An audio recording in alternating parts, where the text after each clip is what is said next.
And now let's look to the Rainbow by Finian's Rainbow, Burton Lane, and arranged by Wayne Poole.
Not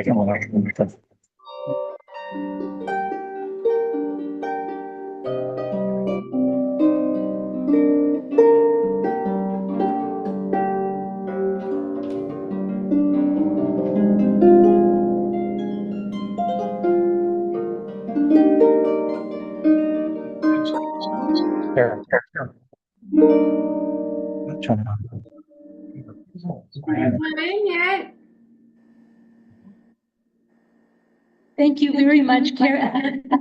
Thanks, Kim. You're I welcome. think we're about ready to start. I think we're getting an echo here. Hang Let on, me I'm try trying to to move stop away. it. Just turn it off for a second. Okay, now it shouldn't echo. Okay.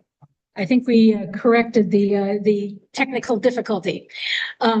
Welcome, everybody, to the August meeting of Orange County Astronomers. We have a nice turnout here at Chapman, and hopefully a nice turnout there online. I haven't had a chance to look at any of those files or whatever to see, but I know Race is in touch with that.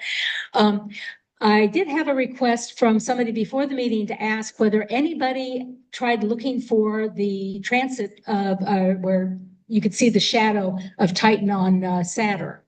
Is anybody in the hall look for that last weekend? And did anybody see it? Is the main question. I don't see any hands raised. Okay, well, maybe somebody in the club did.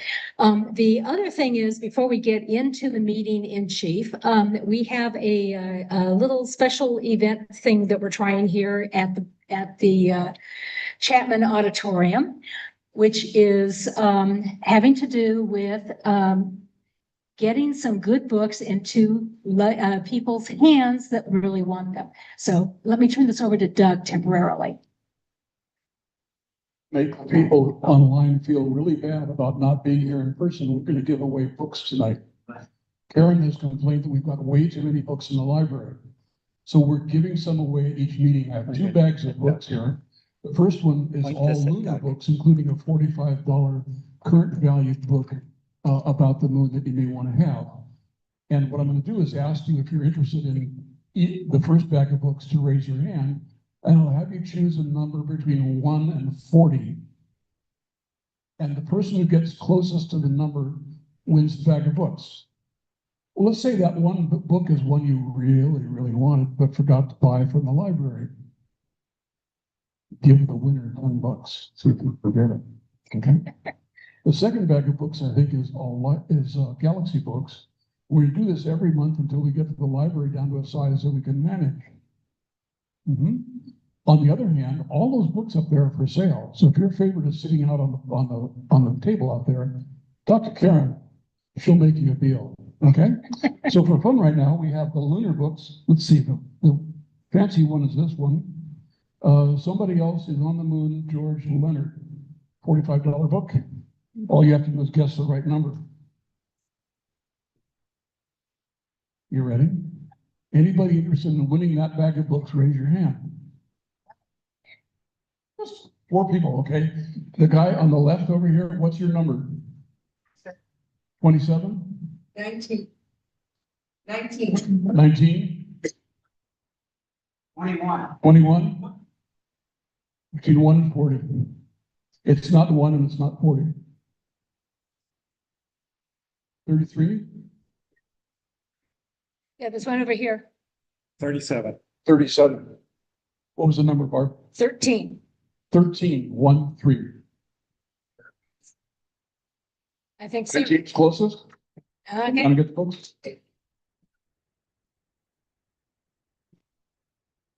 You like this game? 4th grade, 2nd month. Where's number 19? Back up there. Doug, up there. Go get your books. Down there. What? UPS sold free. That's an extra $10 unless you're an Amazon number.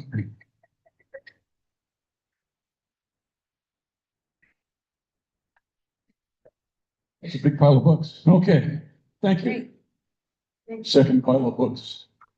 And the librarian Karen spent about 10 minutes picking out book. One of them is Left Turn Orion. One is a Messier Marathon log book that has not been written in. So you can use it for your next Messier marathon. It's about 7 or 8 books. We'll do the same thing. If you're interested, raise your hand. And we'll pick a number. It will be a different number than the first one, and it's not the one, and it's not 40. Okay, the computer. Sing it out. 30. 27. 27.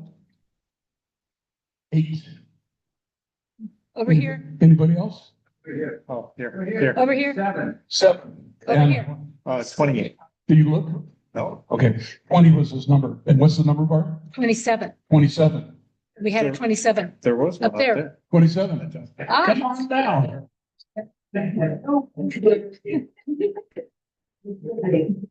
I'm 81. I'm not gonna walk up and down the stairs. Quite.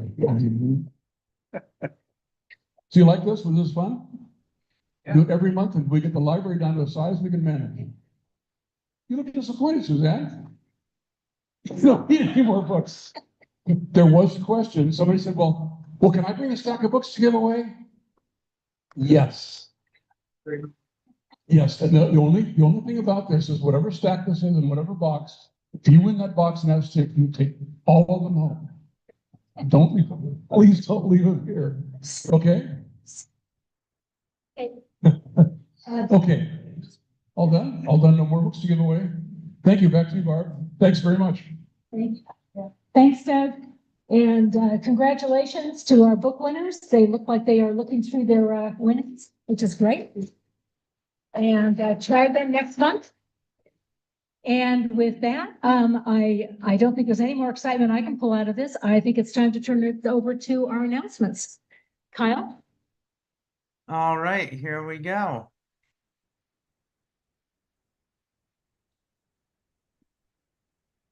All right, welcome new members. We have quite a good bunch this month. If you're attending in person, the name badge will be on the whiteboard either this month or next month. If you're attending online, it'll get mailed to you in a couple months. Welcome. I'm sure everyone in person has already seen the coffee and donuts. Please enjoy. The next Ancestar party will be August 23rd. Astrophysics is August 15th. Astroimaging is September 5th, along with the beginners class. And then the board meeting is September 28th online.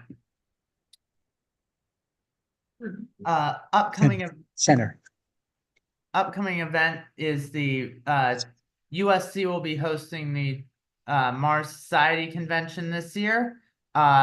If you'd like to attend, there's more information here about attending. The Adopt a Scope program is up and running. You can see here how to find more information about it on the website, including a sample adoption agreement and along with inventory of what we have.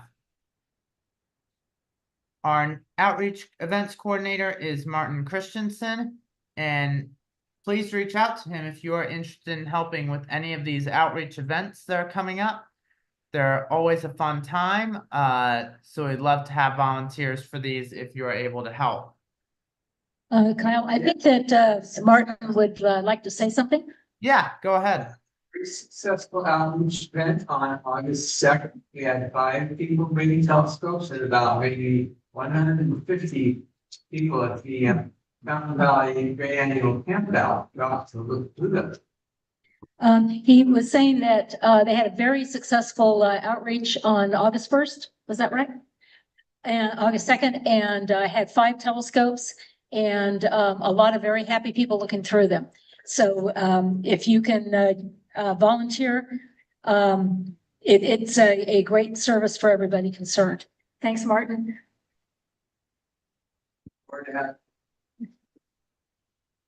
So, if you have any items of interest that you'd like featured in this Serious Astronomer newsletter, please reach out to Dave Fisher. He would be happy to review those items. Some items of interest that we look for are articles, observations, trip reports, club news, etc. Friendly reminder to all those who use the ANSYS site, if you're the last one to leave, make sure to lock up the site and lock up the Anza house, ensuring all windows are closed. Wouldn't want any critters getting in. Additionally, please help with weed clearance, especially if you have a pad out there, make sure the weeds stay clear. And if you can help in the common areas such as the observatory, the Anza house, and the football field, that would be very much appreciated to help with our fire mitigation efforts on the site. The next general meeting will be September 12th. And I will turn it over to Michael Beckich for the What's Up presentation. Thank you.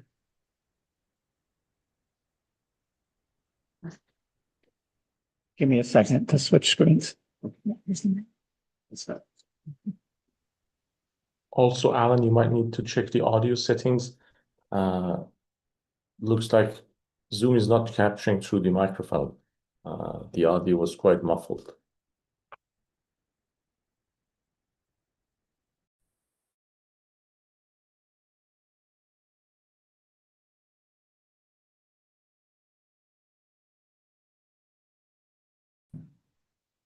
At all?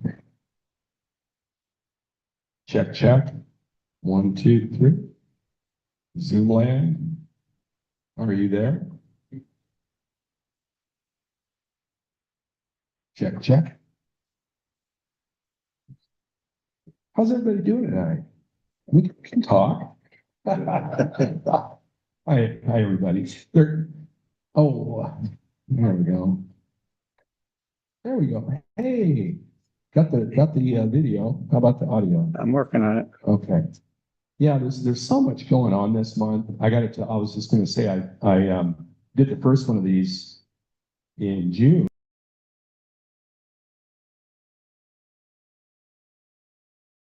Makes me a lot better observer. And so in preparing for tonight, I did a ton of research, and man, I got my whole month planned out, and I'm like thoroughly thrilled about that. Stuff I want to see visually, stuff I want to take pictures of. And anyway, I was going to share that with you guys tonight, and hopefully get you excited too.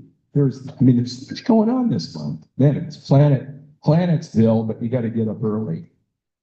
I don't know. Has anybody seen Mars in the early evening sky before it sets? Probably. Yeah. Yeah. Back in June, it was a real close. Just let me know when it's okay to proceed. There was a real close conjunction of Mars and the star Regulus in Leo. Did anybody see that? Yeah.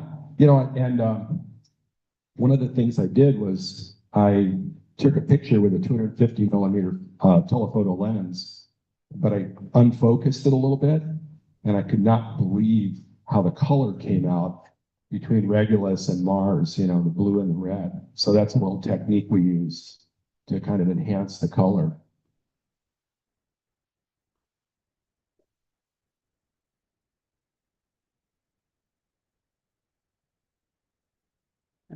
What everybody do in school today? I had a busy week, I'll tell It you. should be up and running. Looking good? Yeah. Fantastic. You got your clicker? I do. Let's see if it works. Oh my God, it works. Awesome. Fantastic. Thank you. Thank you, technical IT people. Well, welcome everybody online and everybody here in the room.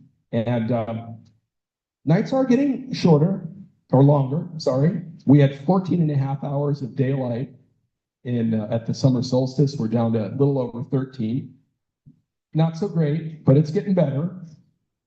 I personally like the long nights because you know why.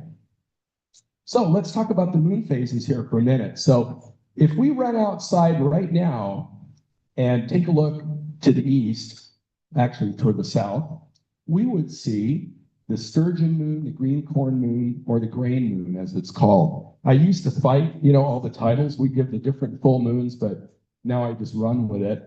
And but anyway, there's some good reasons why it's called that. Moonrise 7:48, a little past midnight, is truly when it's the moment in time when it's full.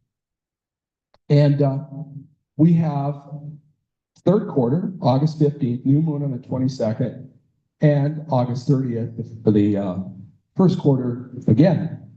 Now, your best dark sky observing times are going to be, by my criteria, when the moon either sets pretty early or it rises really late. So there's a period of time there for dark sky observing that's kind of optimal between the 17th and the 29th of the month. But if you really want to see a beautiful evening moon, then right around Labor Day weekend is a great time right now. Between the 25th and September 1st, Labor Day, you've got a beautiful crescent and then a first quarter moon. Now, if you're in the right part of the world, not here, we have a total lunar eclipse that's going to basically happen on the other side of the world. So you're going to hear that in the news. You're probably going to have your friends say, hey, how do I see the eclipse? And you're going to have to say, fly to New Zealand, maybe. So there you go. Now you got the facts. Now, as I'm doing these, I find it interesting to pick out something really cool on the moon and talk about it. And raise your hand if you've ever seen what's called a lunar swirl.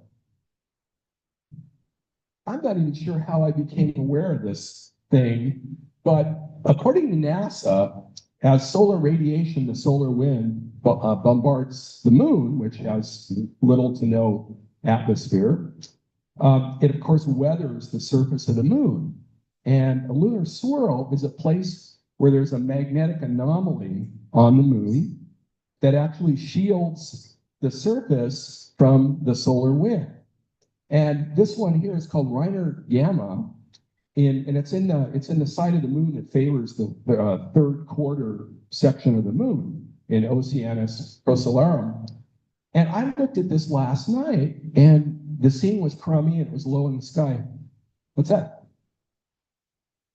Tilt it toward me. Okay, thank you. Too much popping. Better, better, better? Okay. I looked at this last night, and low in the sky, scene was poor, and it's pretty big. It's like 70 or 80 kilometers across, and that is not a rise in the surface or a depression. It is actually coloration that's caused by the magnetic anomaly. And so I learned something to do this presentation, and I looked at it last night, and it was really cool. Planet visibility. I hope you like to get up early, because by the planet visibility chart, Jupiter, basically everything from Mercury, Venus, Saturn, and so on, they're all either late night or early morning objects. Mars is visible a little bit, and I'll talk about a conjunction of Mars in a bit, but it's not really worth looking at much. I'm not going to say much about it because it's so far away, angular diameter is so small. But there is one of the most anticipated conjunctions on the morning of August 12th. And that is when Venus and Jupiter, in my simulated view of what you might see in an eyepiece with about 1.5 degrees field of view, will be able to measure friends by seeing both planets in the same field of view. Now, what I'm going to do is I'm going to use my 6-inch C6 and picking an eyepiece that gives me about 1.5 degrees field of view, so I can actually see both planets in there. Jupiter, the separation is only 53 arc minutes, which is less than 1 degree, arguably the best planetary conjunction of the year. Jupiter's 32 arc seconds, and Venus is about 1/3 of that. It's pretty far away in Gibbous, but they'll both be brilliant, and it should be a really great sight to see. This is sunrise at 6:13 that day. About 45 minutes before sunrise, you got a nice blue, just barely blue sky. It should be a really cool thing to see. Now, the Perseid meteors, coincidentally, happen on that same evening. They peak on the morning of the 12th between midnight and dawn. And thank you, Comet Swift-Tuttle, for leaving behind a bunch of debris that make meteors for us to see. But I'm not thanking the moon this year because it's just past full and going to interfere severely with the number of meteors we see. So my plan is this. I'm going to set up a scope on the evening of the 11th, get to bed early, get up about 3:30 or 4, probably spend about an hour hoping and praying to see a fireball or two of the Perseids.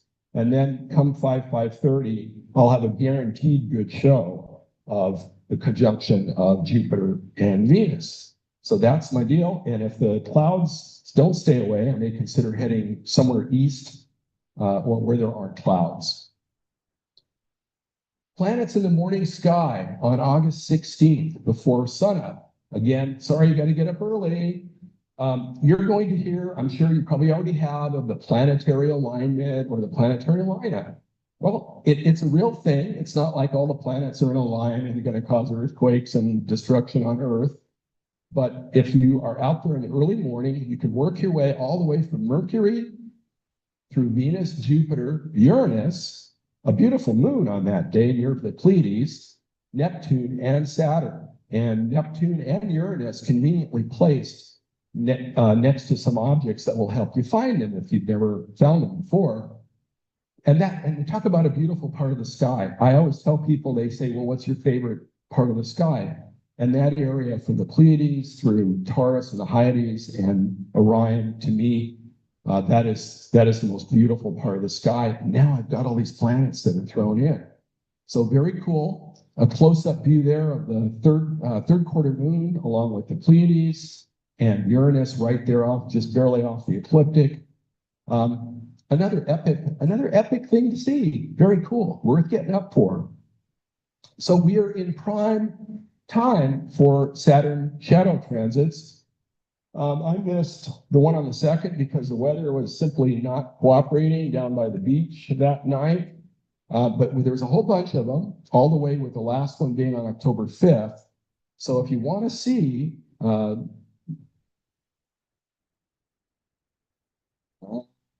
next.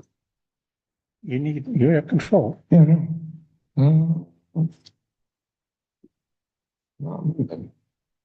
Oh, there we go. Great. Thank you. Beautiful. So your next opportunity is going to be on August 18th at about start of time of about 11 o'clock. Mid-transit is going to be around 1 a.m. And if you missed that one, there's almost a repeat on September 3rd, only a little earlier, starting at 10:30 with a maximum transit coverage at about midnight. So you get a couple of chances in the month of August, and all the way up until October 5th if you miss any of those. Mercury is at greatest elongation. Again, sorry, get up early, the morning of August 19th. And should be a beautiful sight if you got clear skies. Nice line up there of Mercury, Venus, and Jupiter. Mars and friends. Again, I was saying we're barely worth looking at Mars through a telescope right now, low in the sky, small angular diameter. But there'll be a nice triad of the star Spica, the waxing crescent moon, and Mars on the evening of the 26th. So planets, planets, planets all through the month. Okay, just a little bit of a challenge. I love Pluto. Pluto was discovered at Lowell Observatory, where I spent a lot of time. That's the 13-inch per shear astrograph that where Clyde Tombaugh took the pictures that discovered it. And years ago, I got excited by visually finding Pluto. And imaging, pretty easy, right? You can, even from the city with imaging techniques, you can find Pluto and image it. But I got really excited about taking a look and trying to find it. I've seen it 3 times visually, twice with my C-14 out in the desert, and once through the 60-inch on Mount Wilson. How do I do it? I go to a site like inthesky.org and say, hey, plot me a finder chart down to 13.5 magnitude or whatever. And then I take my C-14 in a dark sky. I use the low power finder, a high power finder, and take about an hour to an hour and a half to actually star hop to it. But it really is a joy to, realize you've seen it with your own eye. Deep sky picks for the month. Oh, let me go back for a sec. Hey, we don't need to think too much. At this time of year, in the late evening, we got the beautiful parts of the Milky Way dead overhead. Cygnus, Aquila, Hercules, Pegasus, you name it, it's all there. There's great planetary nebulae and clusters to look at. But I want to focus on a couple things. How many people here have ever had a passion for carbon stars? Hey, you got 1, got 2? How many we got? Carbon star. What's a carbon star? Carbon star is typically a late life star that's got a lot of carbon in the atmosphere. around it, and it absorbs the blue light and it turns the star about as red as you'll ever see a star. And one of the ones I want to focus on tonight is WZ Cass, well placed for observation now and through the evening. Right off Calf in Cassiopeia, not hard to find. I just saw it last night. And it's really a red star. They're all red stars. They are placed, sprinkled around the sky in the seasons of the year. This is a great one. One of the things I love about it is really close to a B-type star. And so it's a variable that varies from about 6 to 8 magnitude. And it has overlapping periods of about 6 months and 12 months. And about 1,500 light years away, 5.2 solar masses. It's about 600 times the diameter of our sun. So it's late life.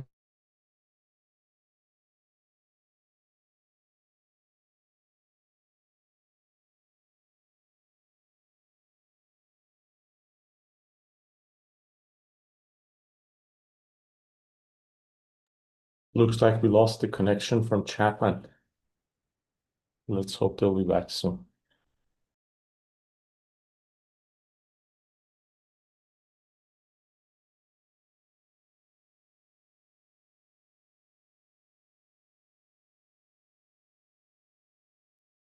We're not connected. We just lost the Zoom connection. Okay, you're back out and we have you right now.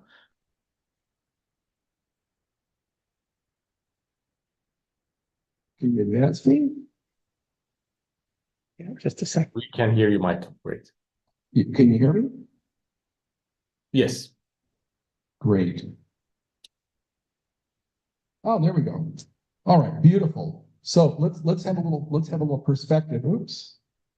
There we go. Little perspective here. If we were to drop WZ Cass into our solar system, it would just about fill the solar system out to the middle of the asteroid belt.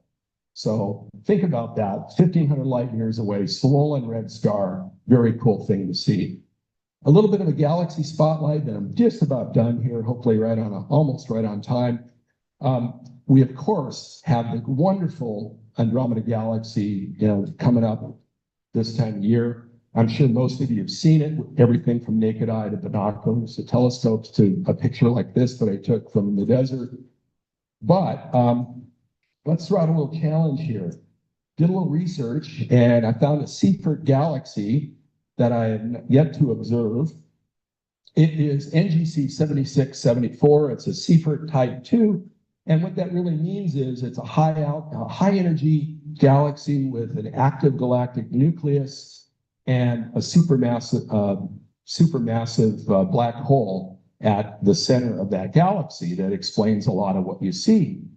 I checked this twice, but the black hole at the center of NGC 7674 is in the realm of 36 million solar masses. So think about that. That's what makes it a special galaxy.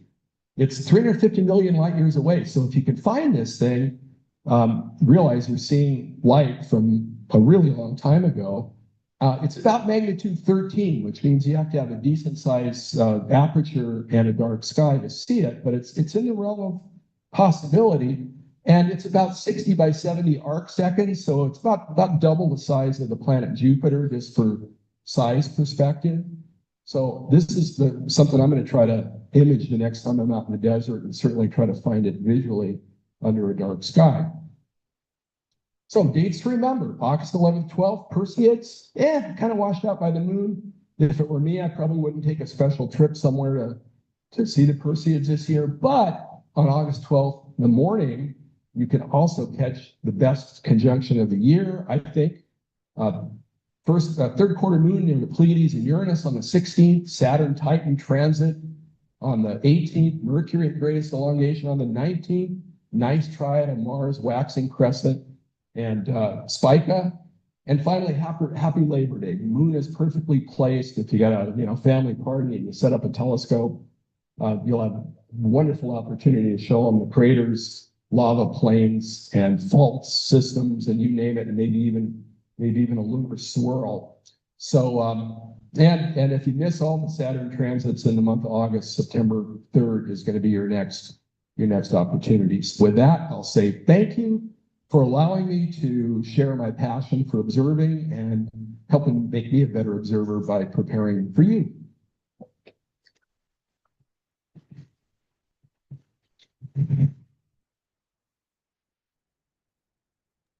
Thank you very much, Michael. Awesome presentation, and looking forward to getting our telescopes out and observe what you mentioned. So without any further ado, let me go ahead into introducing our speaker tonight. Tonight's speaker has spent over 2 decades exploring the link between high-energy cosmic events like supernovae and gamma-ray bursts and the history of life on Earth. Their work reveals how such explosions may have altered our atmosphere, influenced the biosphere, and even played a role in mass extinction. Please join me in welcoming Dr. Brian Thomas. Brian. Hi, folks. Thanks for having me. Glad to be here. I can share my screen. Okay, hopefully you can see that. Yes, we have your screen. Okay, great. Again, thanks for having me. I'm always excited to talk about work that I've been doing for quite some time now with a bunch of collaborators. And our team is a diverse group of people with backgrounds in astronomy and physics, as well as paleontology and geology. And so I get to work with people from all kinds of different fields, and I really enjoy that aspect for sure. So I like to start with a bit of a history lesson, I guess, and the story of uh, big explosions in space and life on Earth. Uh, the investigation of it, at least, starts probably in the 1950s or so in terms of the modern scientific thought process. And a German paleontologist named Otto Schindenwolf was one of the first people to actually seriously consider the connection or possible connection between astrophysical events and mass extinctions in Earth's history specifically. So he published some work on this, and it was somewhat speculative at the time, but he was a serious scientist and took the idea seriously enough to at least publish about it. And this is a really big question, of course. And as I mentioned, this spans a lot of different scientific areas, a lot of different disciplines and expertise areas. So a little bit of background on what I mean by exploding stars. So I think everyone here probably has some passing familiarity with this at least, but I want to give you the basic picture. So the star formation process starts out with the interstellar medium, material condenses together to form stars, and then depending on their relative mass, they go through a slightly different life cycle. And the end stage is what we're most interested here, particularly for high mass stars. So for stars that are 8 to 10 solar masses or above, we get generally a pretty violent explosion at the end of the life of the star.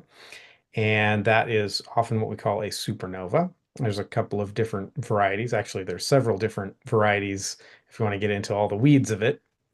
But generally speaking, what my colleagues and I are interested in are supernovae of the core collapse type and a special case of that called a gamma ray burst. So a core collapse supernova occurs when the star has run out of fuel in its core, starts trying to fuse iron, which takes more energy than it produces. The core collapses because of the lack of pressure outward, and it explodes as a supernova. These are very high energy events. They disrupt the entire star and blast it out into the interstellar medium. They produce a whole variety of different products. So visible light, as well as high energy light, and what we call cosmic rays, which are bits of atoms, primarily protons, that get blasted out into the interstellar medium and will eventually drift off throughout the entire galaxy, making a background of cosmic rays, which we normally get all of the time. So gamma ray bursts are where I actually started my studies in this area, and they are more of a kind of special type of supernovae. We think that most of them are associated with core collapse supernova events, although there is a category that's also associated with mergers. So compact objects such as neutron stars merging together, causing a similar kind of observational event, but a different progenitor. But in any case, a gamma ray burst of either type is generally characterized by a very short flash of high energy radiation, high energy photons.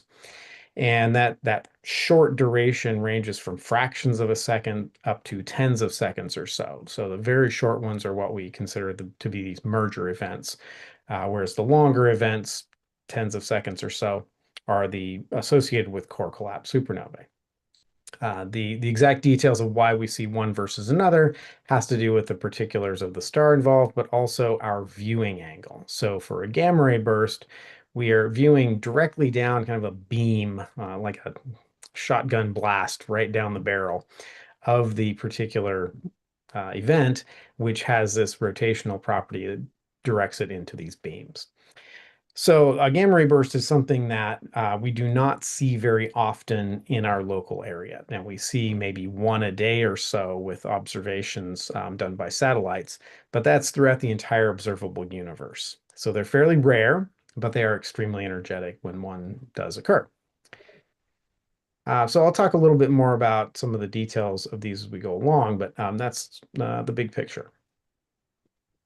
So after the original suggestions of this perhaps being a supernova, perhaps being connected to mass extinctions on Earth, a few decades later, people started to do a little bit more detailed examination of this question. So as astronomers learned more, as there were fewer open questions about what supernovae were, there were more pieces of data that could be used to try and address this question. And in the 70s, there were a couple of papers published looking at some quantitative estimates. So this was the first time that people had really taken observational data from astronomy and tried to connect it to the Earth in this way. And they focused primarily on the effects on Earth's atmosphere. So all of this really high energy radiation sounds scary, but none of it reaches the ground, or a very small fraction of the initial energy reaches the ground. It's almost all entirely absorbed in chemical reactions and nuclear reactions and whatnot in the atmosphere. So one of the things that was identified pretty early on is a destruction of ozone. And the process here involves production of nitrogen oxides. So nitrogen N2 and O2 in Earth's atmosphere get broken apart. Chemical reactions happen pretty rapidly between those, and we get nitrogen oxides, which then go on to destroy ozone in a catalytic way, kind of like the CFCs that we know are produced by human society, which also do this kind of thing with a catalytic cycle where they remain for a while destroying ozone. So these nitrogen oxides that are produced stick around for months to years, depending on where they are and how much of them. And that destruction of ozone is a really important part of the effects here. So people were doing some estimates of that using basic rate calculations and what was known about supernovae, even in the 1970s. There were also some suggestions that there might be climate effects. So ozone is actually a greenhouse gas, and it is most effective as a greenhouse gas in the lower atmosphere. So there was some discussion of the possibility that removing a lot of ozone would lead to a climate cooling. That's all happened around the mid to late 1970s or so. There's another suggestion of, well, what if we get a fallout of radioactive atoms from the supernova itself? And this was a pretty interesting idea at the time. No one knew maybe quite what to do with it, but there was some suggestion that because supernova events create such high energy and they create basically all of the elements on the periodic table except for a few, perhaps we would see this kind of radioactive rain, as it were, from the supernova event. So the problem at this point was the calculations are relatively simple. So into the early 2000s, people started to use computational models that had been developed for a couple of purposes. mainly to study the Earth's current ozone depletion. So people had studied in the 80s and 90s this ozone hole that you may have heard of over Antarctica primarily, and they developed a lot of sophisticated computational tools to simulate the atmosphere and look at those kinds of effects. So a colleague of mine at NASA Goddard Space Flight Center, a couple of them, worked on applying this model to the question of a supernova. And one of the co-authors was at the University of Kansas while I was there in grad school. And so we had this connection with these people working on this. And at the time, I was in graduate school and I was looking for a project. I'd been working on cosmology with my advisor, pictured here, Adrian Malott. And the project we were working on was really not going anywhere. Both of us were bored with it and wanted to do something different. So he suggested, hey, why don't we look at the same kind of thing this other group did, but with gamma ray bursts, which were really starting to be a kind of a hot topic at the time. There were lots of new observations coming out. People were learning a lot more about them. And we thought, well, maybe we'll apply this and see where we go. So I actually went out to Goddard and learned from Neil and Charlie and some other folks all about how to run these models because I had no idea what I was doing at the time. But that's the great thing about graduate school. One gets to learn all kinds of new things. It's a really exciting time.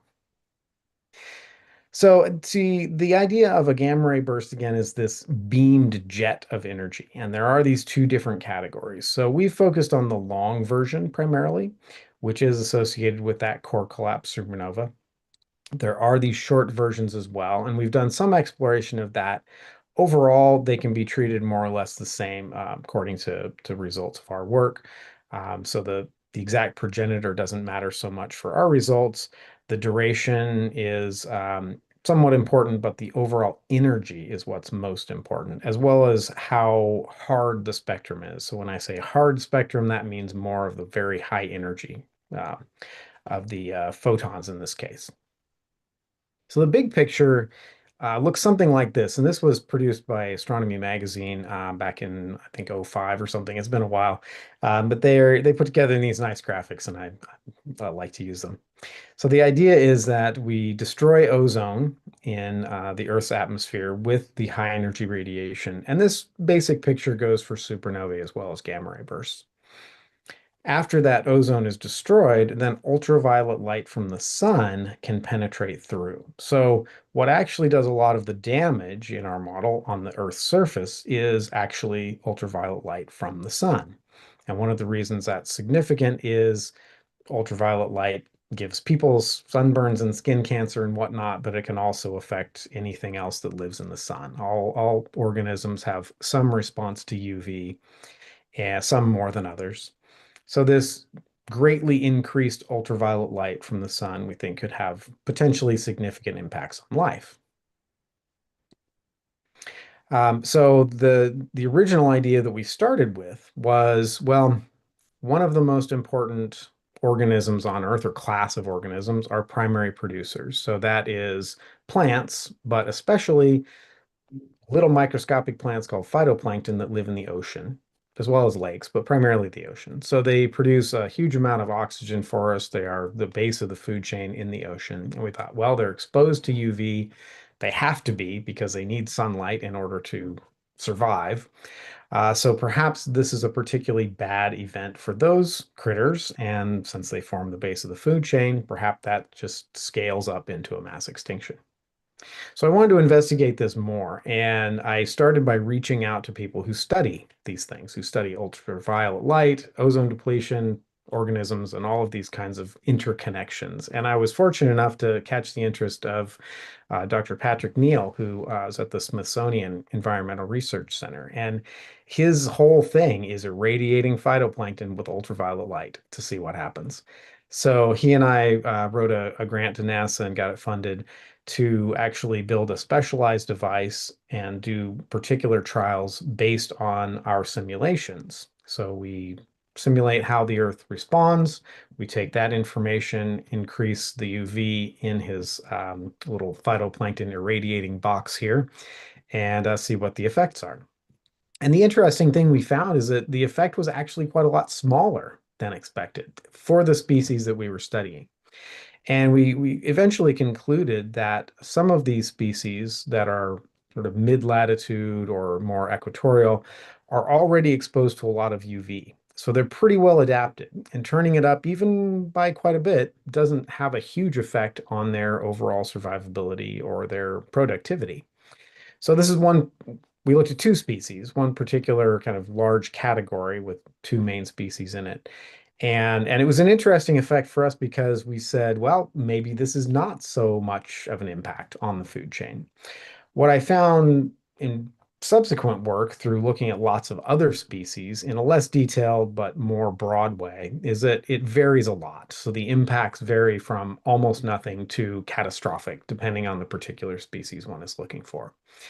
So the picture is more complicated than we originally thought, as these things often end up being. So I want to say a little bit more specific stuff about a supernova, because that has been our focus for the last decade or so primarily. And the interesting thing about supernovae, for me, is this radioactive fallout. And the really interesting thing about that is that we can actually go out and find this. Now, the elements that are produced, there's a whole slew of elements that are produced. Most of the radioactive ones have a relatively short half-life or are produced in such small quantities that it's impractical that we would get much in order to find it. The sweet spot is an isotope of iron called iron 60. It has a relatively long half-life, 2.5 million years or so. And it is produced in pretty significant quantities in the supernova explosions. So as the explosion is occurring and everything is getting mixed around and whatnot, these processes, nuclear processes, happen to produce these heavy elements. And then those get entrained in the supernova remnant, which blasts out into the surrounding medium. Another point that I mentioned earlier is these little bits of atoms called cosmic rays, primarily protons. That's another part of the story, which we'll get to in a second. So there was this idea that perhaps we could go out and look for radioactive iron 60 from a supernova explosion. And it was, I think, a bit of a crazy idea at the time, but people went out and looked for it and they actually found it. So the picture here is that the supernova deposits or spreads this out into the interstellar medium that gets deposited in the Earth's atmosphere and then filters down into the ocean. And as that happens, it gets mixed into the normal iron cycle. So there's this normal iron cycle that plants use and animals use and whatnot. That gets entrained into the seabed. And in particular, it gets kind of concentrated in certain regions, these iron manganese nodules and some other kinds of geological features, which then can be excavated and studied. So the big idea here is go out and look for this in ocean cores. And this was done. So in the early or late 90s, the first initial detection was reported, and it was a bit fuzzy. The people didn't jump on the bandwagon right away. But over the next couple of decades, and particularly around 2016, a bunch of different observations were made all over the world in many different locations. And they all agree that around 2.5 million years ago, there's a spike in iron 60. So the only place that this can come from is a supernova. It's not produced by any normal terrestrial processes. The only place that you can get this is in a supernova explosion. So if we see that at this time period, we know that one or probably several supernovae happened relatively nearby around that time period. There is also a little bit of a bump around 8 million years or so, and that is less well established. There have been some subsequent work showing that it's probably there, but it's not a very strong one. Part of that is we're just getting out to several half-lives of iron 60, and it's pretty hard to find atoms that are still alive. There were also detections in various other spots, including on the moon. So lunar crust samples have this iron 60. They've also detected it directly in space from observations on the International Space Station.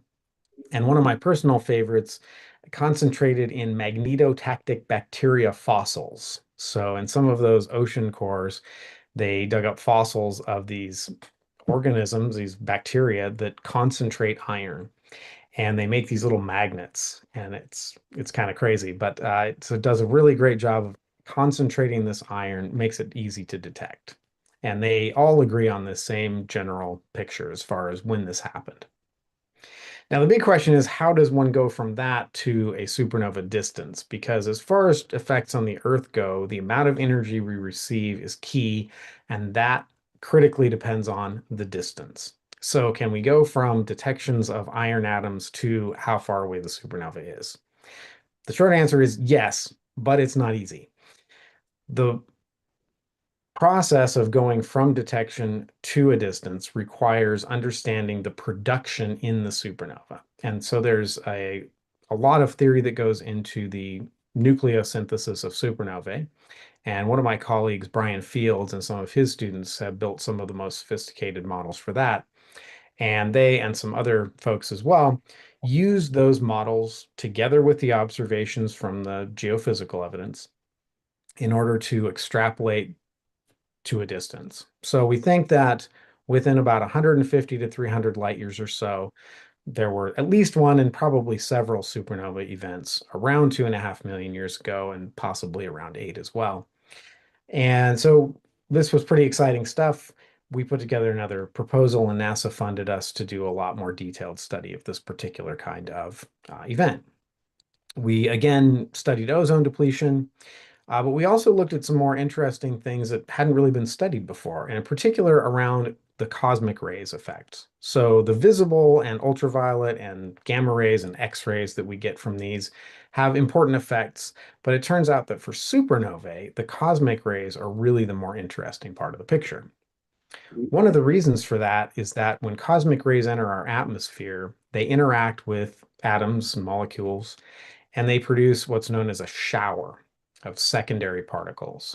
So these secondary particles are the results of nuclear interactions, and some of them can reach the Earth's surface. So they generally get absorbed in the atmosphere. And in fact, if you take a lot of high altitude flights, especially over the poles, you get a significant dose of this.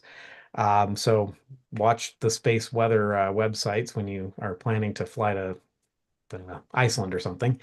But these particles can also reach the Earth's surface. One of the most important components of that is a muon, which is short-lived, but traveling at relativistic speeds and can reach the Earth's surface from these showers. Muons are probably damaging to biology. There's not a lot known about this, actually. They are very similar to an electron, but have more mass. And so because of that, we think that they are probably at least as damaging as electrons, probably more. There's really more work needed in this area. One of the more important things about them, though, is that they're very penetrating. So if they reach the Earth's surface, they can penetrate into several kilometers of water or hundreds of meters of rock. And so they can really do a lot of damage even under the surface.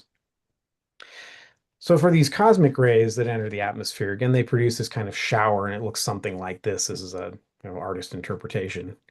And we think that these might be significant not only in the microscopic phytoplankton primary producers, but also, and more importantly, probably in larger bodied organisms. So one of my colleagues published a paper attempting to link this to the megafauna extinction that included the megalodon.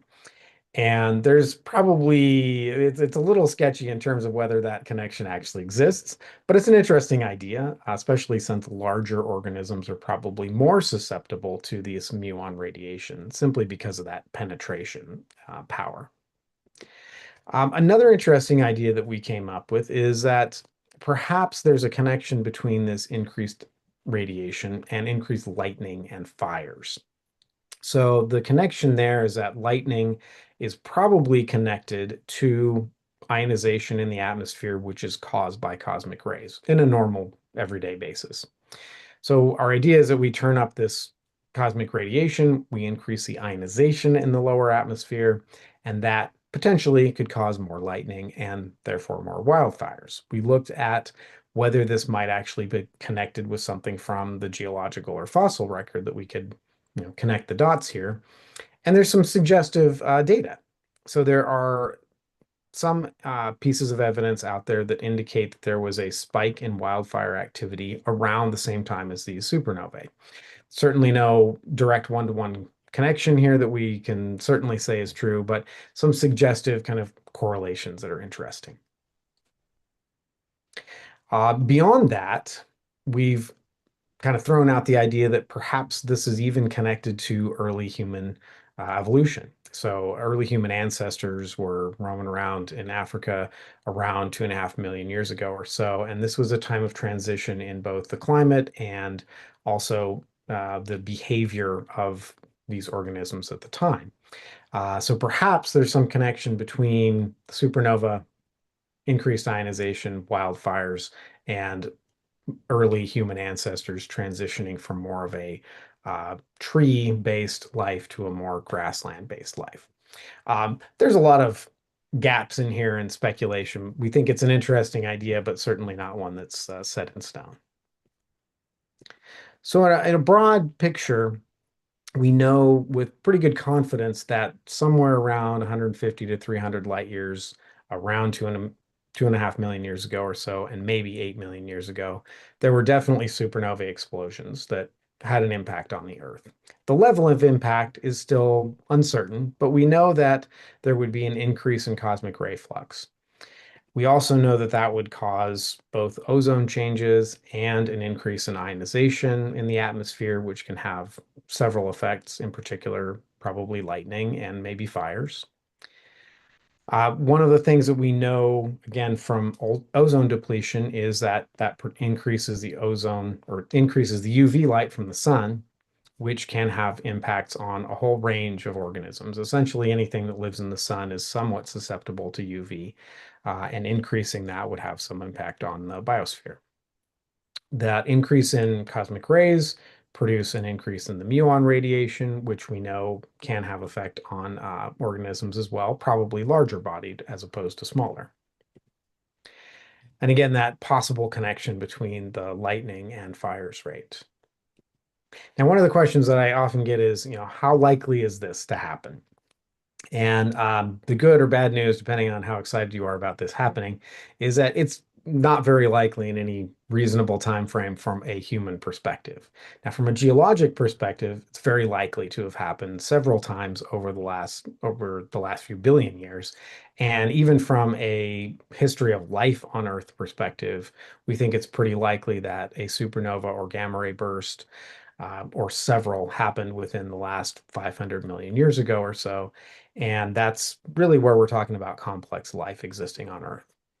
So based on observations from astronomy, as well as the geological record and our models of how significant these events might be, we think that every few hundred million years or so, we're likely to get a significant major event from a supernova or one of the two different types of gamma ray bursts. Probably there are events that happen a little bit farther away, a little bit more often, and those would have less significant effects, but still potentially interesting or important. So overall, we think that the history of life on Earth has definitely had some influence from these kinds of events, exploding stars in the relatively nearby universe. What those exact effects might be are still uncertain. We've done a lot of work on this, but it's complicated, and there's still a lot to be done for sure. We think that probably every few hundred million years ago or so, we're likely to get a significant event that could potentially contribute to a mass extinction. Generally speaking, all of these events have certain things in common.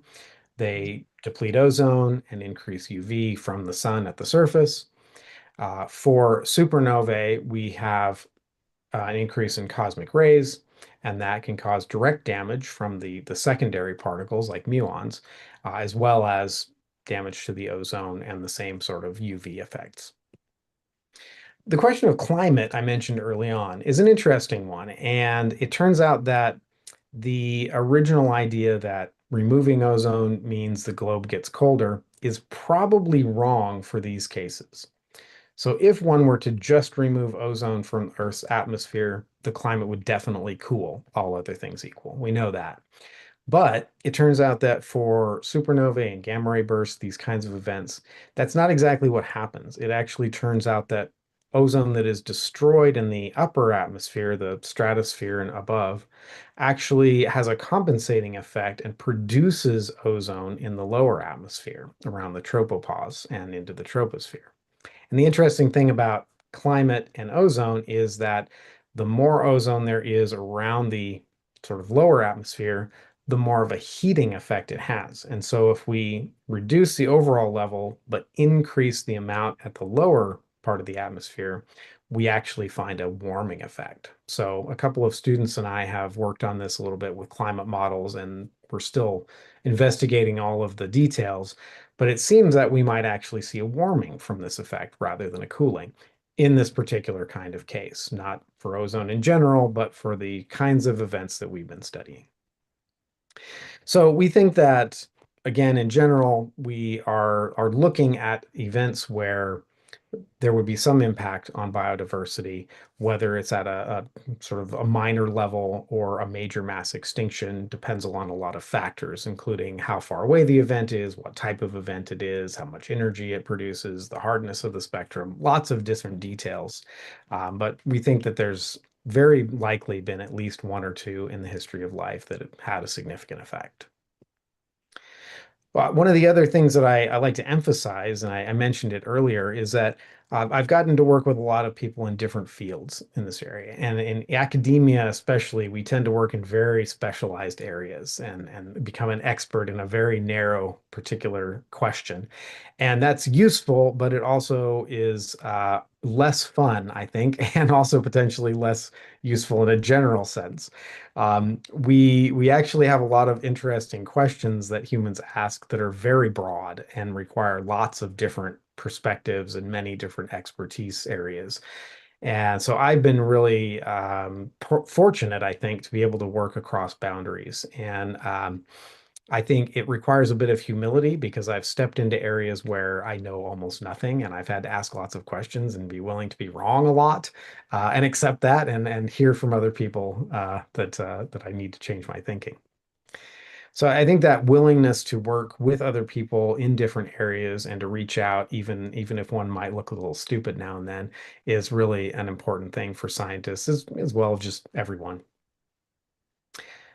I would like to thank my collaborators and students that I've worked with over the years. I've had a lot of great mentors and people I've worked with that have made all of this possible. Certainly, this is not a single person event here. And then I'm happy to share my publications with you. All of my publications are available for free on the archive preprint server, and most of them are available through in their published form as well in other areas. And you can search for me online and find most of those. And I'm also happy to take emails as well. You can find me online pretty easily. And I'd be happy to take questions you have.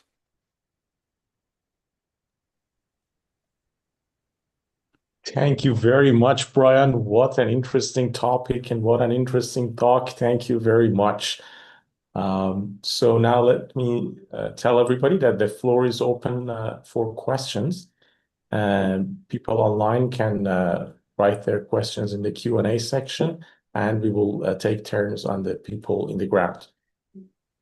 So let me start with one question of mine. So you mentioned that you found out one of the evidence would be iron 60, and you looked for it. Has the reverse been done? Like you look what kind of strange elements or radioactive ones are there and try to correlate them back to some sort of cosmic event? Yeah, initially people started looking for this because of the suggestion of supernova explosions, but they've also explored other isotopes which might be interesting. And one of the things that people have done, not so much connected to supernovae, but other events, is looking for carbon-14 anomalies. So this is an interesting question from the perspective of establishing dating and whatnot. But what it turns out they found is a lot of events that are probably signatures of massive solar events. And this was a serendipitous kind of thing. There were research groups out there looking for carbon-14 anomalies to help with dating precision, and found these massive spikes that now we think are connected to solar events. So this geochemical kind of just exploration has led to actually an explosion of our understanding of massive solar events in Earth's history, which we wouldn't have had if people hadn't been out there looking for those isotopes. Great. And you also mentioned about the problem of finding how far away in distance-wise are these explosions. And you mentioned, if I get it correctly, if you're in the bubble, let's say, or close enough, it would be very significant. If not, well, it will reduce. Can you elaborate more a little bit about the techniques that you use to find the distance, and if there has been any evidence of a really, really close by explosions? Yeah, so the main way of trying to extrapolate to distance is by looking at the measured amounts. So they actually count single atoms in mass spectrometers. And so they count the number of atoms that are detected, extrapolate that to a received amount and accounting for the radioactive decay over time, and then extrapolate that back to the source and determine how far away it must have been based on that. So there's a lot of scaling relationships here, mostly having to do with geometry, really. And then the models of how much of particular isotopes are produced in a supernova explosion inform our knowledge of how much we should receive and how far away it would be. There's another factor here, though, that I didn't mention, and that is from observational astronomy and trying to link the, You haven't tried it yet, so be careful. It starts to feedback. Alan, I look like you're capturing your sound. Yeah. So Okay, sorry. for another aspect of looking at distance, people have gone out and tried to determine where these events might have occurred based on stellar characteristics. Interrupted. Did you get your voice? So for Sorry. instance, there's Alan, can you hear us? Alan, Yeah. looks like the microphone is capturing your sound, Alan. Well, the microphone was actually off, so I'm But not we sure still what was can hear you. captured. Okay, we can still hear you though. Okay, thank you. Sorry, Brian, go ahead. No, that's quite all right. Yeah, so some other groups did some work looking at where certain groups of stars might have been 2.5 million years ago. So there are a couple of groups of stars that are traveling together. They're open clusters, and they're sites where these supernovae may have occurred. And so one can extrapolate based on their proper motion to where they would have been 2.5 million years ago, and say, well, this is within the proper range that we expect from the astrophysics calculations. Probably they were part of this particular group. So there's a couple of different groups of those stars which they may have originated in. So there's two different tacks here, and they kind of meet in the middle. There are certainly a fair amount of uncertainty here, just with extrapolating either from the astrophysical models and also from the observations in terms of the precision and how we can know exactly where these stars were 2.5 million years ago. There's uncertainty in both of those aspects. Great, thank you very much.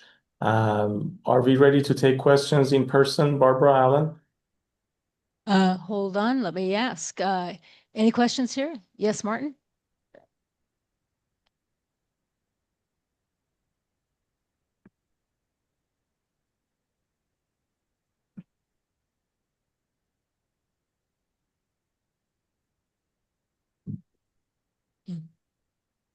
May 5th, 1979. The question was, what kind of effect did the May 5th, 1979 gamma ray burst have here as one of the highest that's ever been recorded? Okay, so I'm not aware of any particular effects from one in 1979, but there have been a few in the last decade or so that I, I can think of two specifically that we think have affected Earth's ionosphere. So they were high enough radiation uh, fluence, we call it, received to cause a change in the ionosphere and a change in radio propagation. So as far as effects that we have seen, terrestrial effects from gamma ray bursts, those are the only ones that I know of that have had an observable effect, and it's a minor one, but it is pretty interesting because these happen at like billions of light years away. Even the closest one is, I think, hundreds of millions of light years away. So the fact that one of these explosions from so far away can have any observable effect on the Earth is really quite astonishing. Thank you. Any other questions? Yes, ma'am?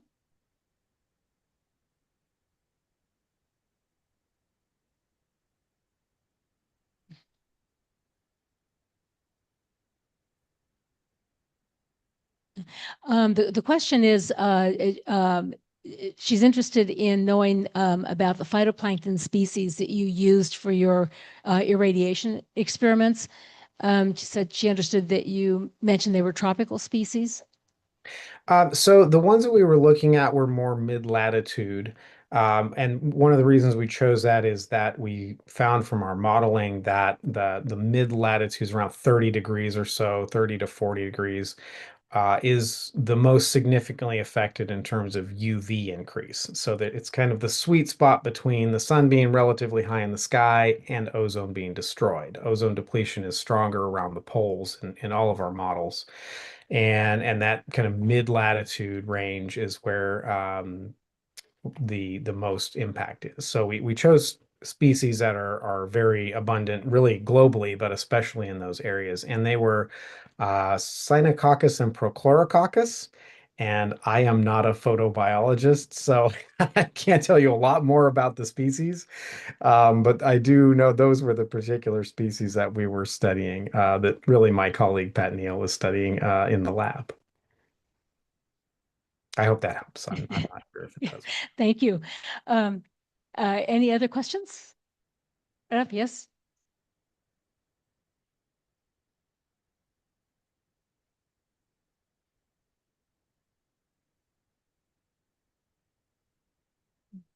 The question is, has the work on extrasolar events variability informed much on the variability we see with our own sun? Yeah, that's an interesting question. So one of the things that we have observed on other stars is massive flares. So this is a different category from supernovae and gamma ray bursts and that sort of thing. But I have done some work in this area, so I know a little about it. And what we have seen is that some stars, even stars pretty similar to the sun, can produce much more massive flares and coronal mass ejections than we have ever seen directly on the sun. Now, those carbon-14 measurements indicate that the sun is capable of these very large events. And why we haven't seen one is somewhat an open question. But it definitely has been informative studying events on other stars and connecting that back to our sun, as far as our understanding of when and how energetic these things can happen. That's great. Any other questions before we go back to online? I think we have a temporary halt here. Reza, back to you. Sure. The next question is, have you tried to correlate the effects of the solar system passing through spiral arms with the extinctions or other life-altering effects? That's an interesting question. Yeah, there actually have been a couple of groups who have worked on that over the last decade or so. And it's kind of a messy problem, partly because the spiral arm structure is not that well understood for our own galaxy. It turns out it's actually quite difficult to get a really detailed picture of our own galaxy's structure from inside of it. And, of course, we have a reasonable picture of the general characteristics, but the details are messy, especially as one goes try back in time, because the galaxy is a very dynamic environment, and the spiral structure we see today is not necessarily what it was 500 million years ago. So the details of that are difficult, and there have been claims of correlations between spiral arm crossings and, for instance, major ice ages. Most of those are probably wrong. It's not quite that simple. One of my colleagues did an extensive study of some of those papers and what we know about the Milky Way structure, and found that they are probably not correct. But it is certainly an interesting question, and I think as we get more information about the Milky Way and are able to get more detailed on that, it's certainly something that we'll want to revisit at some point in the future. Thank you. And now I have a question on the question. So are we not moving with the spiral arms, or are we moving across the spiral arms? Oh yeah, so that's an interesting question. The spiral arms themselves are not fixed objects. So an individual star will be part of a spiral arm for a while, and then in between one, and then part of another one. And um, the spiral structure itself is often seen as kind of a rigid thing, and a star belongs to an arm and moves around with it, but it's really much more dynamic kind of scenario. So we do think that the sun, the solar system, and the sun have passed through spiral arms in the past. That's a pretty well established idea. The difficulty is more in when that happened in the Earth's history. So we know that this has happened.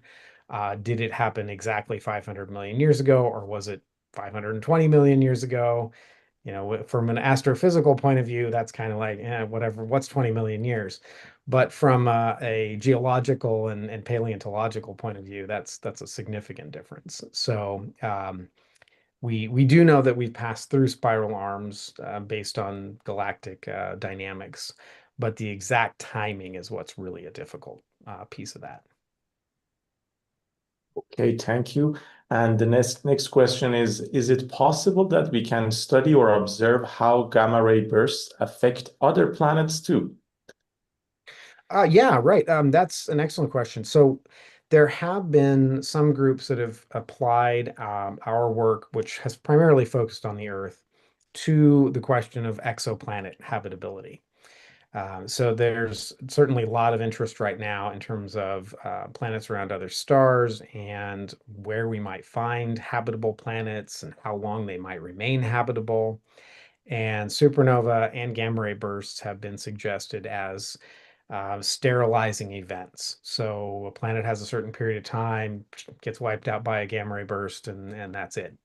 Um, the Really getting a very detailed picture of this is difficult, partly because there's so many uncertainties. But people have tried to take at least what we think is true about how far away it has to be and what kind of effect it might have, and connect that to exoplanets, in particular in general environments. So I think we can say with pretty good confidence that the more central part of the galaxy is not very hospitable because of the fact that there's a lot higher density of stars. A lot more supernovae are going to happen over a planet's history within a distance that we think is bad. Whereas the outer parts of the galaxy are less prone to that kind of exposure. There are other reasons to think they might be less habitable, but as far as explosions wiping out your planet, the outer regions of the galaxy are probably safer. So those kinds of general things we can say with pretty good confidence. What about the planets in the solar system? Has any studies been done on the effect of those gamma ray bursts on them, and then correlate the timing with the evidence we found on Earth? Yeah, that's an interesting question. So for most environments in the solar system that might be of interest astrobiologically, there wouldn't be probably much of an effect. The exception to that would be Mars. So Mars would definitely be exposed to a pretty significant irradiation. I mean, today, especially with essentially no atmosphere, but in the distant past, Mars might have looked something like the Earth, and at that point, we might have had a similar kind of scenario as we've got on Earth. So one could try to extrapolate that a little bit. Some of the more interesting environments like Europa, if there's life under the ice in Europa, it's probably very well shielded from this kind of thing, just from several tens of kilometers of ice shield. So it probably wouldn't be much of effect there. Yeah, it's an interesting question. Thank you.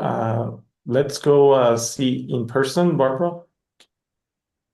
Thank you. Any questions come to mind? Stick up your hand now or forever lose your opportunity.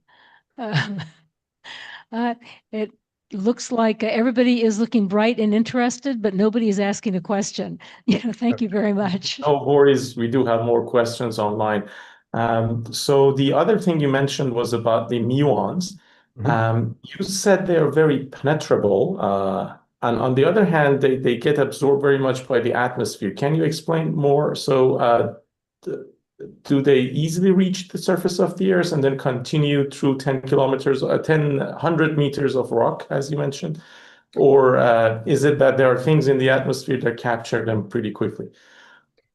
Yeah, so the muons are a byproduct of the initial cosmic rays. So they are actually produced in the atmosphere. So the primary cosmic rays are mostly protons and some heavier pieces of atoms, but primarily protons. Those protons are accelerated by the supernova explosion to very high energies, very high speeds, near the speed of light, travel through space. When they enter the Earth's atmosphere, they encounter nitrogen, oxygen atoms. They interact with the nucleus of those atoms, and they produce a shower of what we call secondary particles. So muons are an important component of that shower. There's actually many, many different pieces of it. There's electromagnetic components and pions and whatnot, and all kinds of different neutrons are another important piece. But all of that is actually produced in the atmosphere as a secondary effect. Those muons can pass through the atmosphere as if it's not even there, and then will end up getting absorbed ultimately in water, rock, or decaying. So muons are unstable. They have a relatively short half-life, but because they're moving at relativistic speeds, near the speed of light, they can travel a relatively large distance of tens of kilometers or so, and penetrate into the Earth's surface as well. Yeah, so those are not they're actually not absorbed by the atmosphere really much at all, but are produced in the atmosphere from other events. Great, thank you. And the next question, and what looks like the last question, let me actually put a call. If you have any questions, do type it. Want to know about the pending supernova, the Betelgeuse. What effects would that have on Earth and life on Earth? Yeah, good question. So for better or worse, depending on your perspective, it's probably too far away to have any of the effects that I've been discussing today. Now, it should be dramatically visual. I think that could be pretty exciting as far as observational characteristics, but too far away to have any significant noticeable effects in terms of the ozone layer and then those kinds of things. So we're probably safe in terms of that. Okay, very good. And there's another question here. So all we discussed was the elimination or the negative effects of these phenomena on life. But then there are some ideas of how life came about, and then there might be some suggested that there might be lightning that turned some molecules into some living organisms.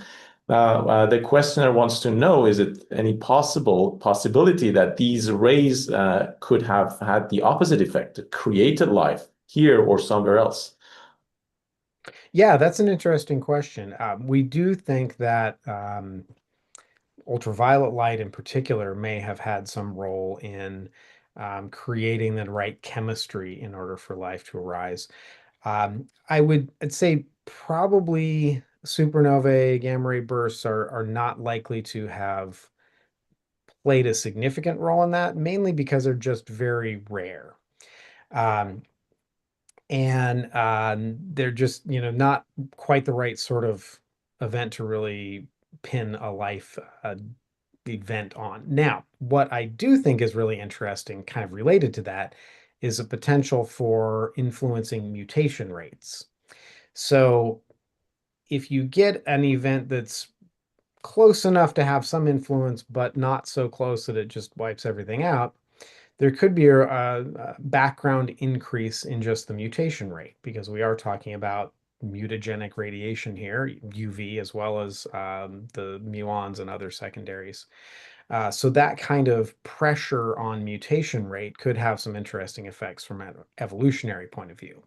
That's something that's really hard to quantify and study in any particular detailed way, but it's an interesting idea for sure. There's this idea of a molecular clock, which folks may know about, where you can potentially date when two species separated by the difference in their genetics and a calculation about how fast mutation happens.